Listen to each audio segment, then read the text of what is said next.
अस्सलाम वालेकुम student. Today my topic is nested loop in C. Previous lecture में हमने बेसिक लूप जो हैं वो डिस्कस किए थे विद प्रोग्राम। आज हम नेस्टेड लूप विद प्रोग्राम ये डिस्कस करेंगे। सबसे पहले नेस्टेड लूप की बात करती हूँ कि नेस्टेड लूप क्या होता है। Main A loop statement is side another loop statement. क्या मतलब है कि एक लूप स्टेटमेंट चलेगी, उसके अंदर एक और लूप स्टेटमेंट होगी। पहले एक लूप स्टेटमेंट, फिर उसके अंदर एक जो है इनर लूप स्टेटमेंट चलेगी। सो इसमें दो लूप स्टेटमेंट होती है, एक इनर लूप होगा in the body, outer loop होगा आउट ऑफ द बॉडी। ठीक है, उसके बाद स्टेटमेंट जो है वो चलेंगी। इसका पर्पस क्या होता है कि you can use one or more loop inside any other loops. इसमें क्या है कि हम काफी ज्यादा जो लूप हैं वो यूज कर सकते हैं। You can use one or more loop inside any other loops. दूसरे लूप्स कौन से हैं? फॉर हो गया, वाइल, डू वाइल हो गया। तो इसकी सिंटैक्स की बात करें, सिंटैक्स कौन से होते हैं? सिंटैक्स में जैसे हम फॉर लूप में काम करते हैं, फॉर लूप इनिशियलाइजेशन होगी, कंडीशन हो गया, इंक्रीमेंट हो गया। ठीक है, उसके बाद स्टेटमेंट हम यूज करते थे, मतलब इतना प्रोसीजर करते थे। लेकिन नेस्टेड लूप में ये काम हम डबल करेंगे, एक आउटर लूप लगाएंगे। आउटर लूप में for initialization, condition, increment and फिर इनर लूप लगाया। इनर लूप में फॉर इनिशियलाइजेशन, कंडीशन और इंक्रीमेंट और स्टेटमेंट हम यूज की ये इनर लूप के लिए और ये आउटर लूप के लिए, ये स्टेटमेंट है। सो इसकी फ्लो चार्ट की बात करें कि फ्लो चार्ट किस तरह बनेगा, उसमें भी हम दो तरह के लूप यूज करेंगे। एक आउटर लूप कंडीशन होगी, ठीक है, उसके बाद इनर लूप कंडीशन है।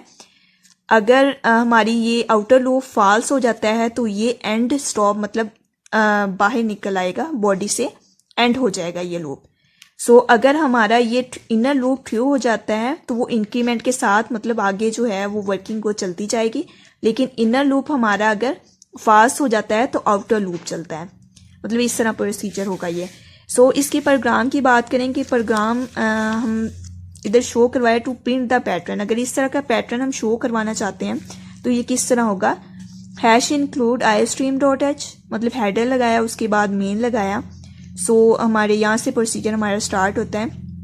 हम दो यूज करेंगे, रोज और कॉलम के लिए अलग अलग यूज करते हैं।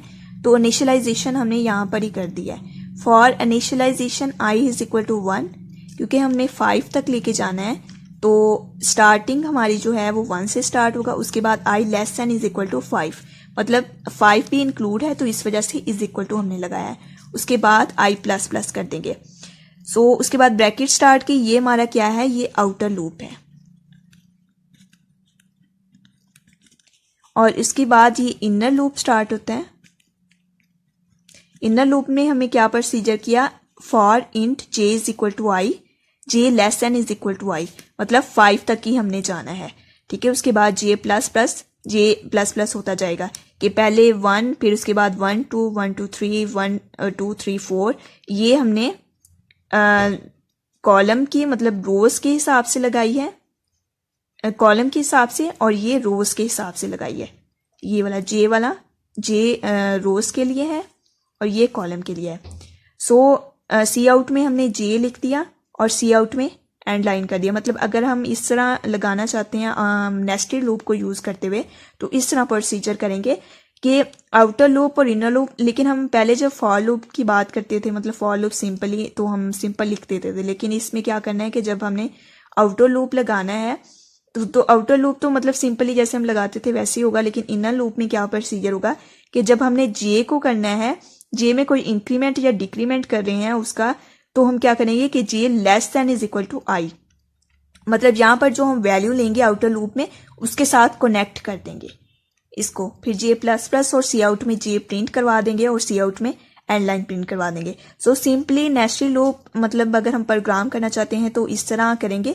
बेसिकली अगर हम पेपर पॉइंट ऑफ व्यू से बात करें तो ज़्यादातर जो है नेस्टेड लूप के जो स्टैरिक और इस तरह का जो पैटर्न है वो ज़्यादा पेपर में आया होता है।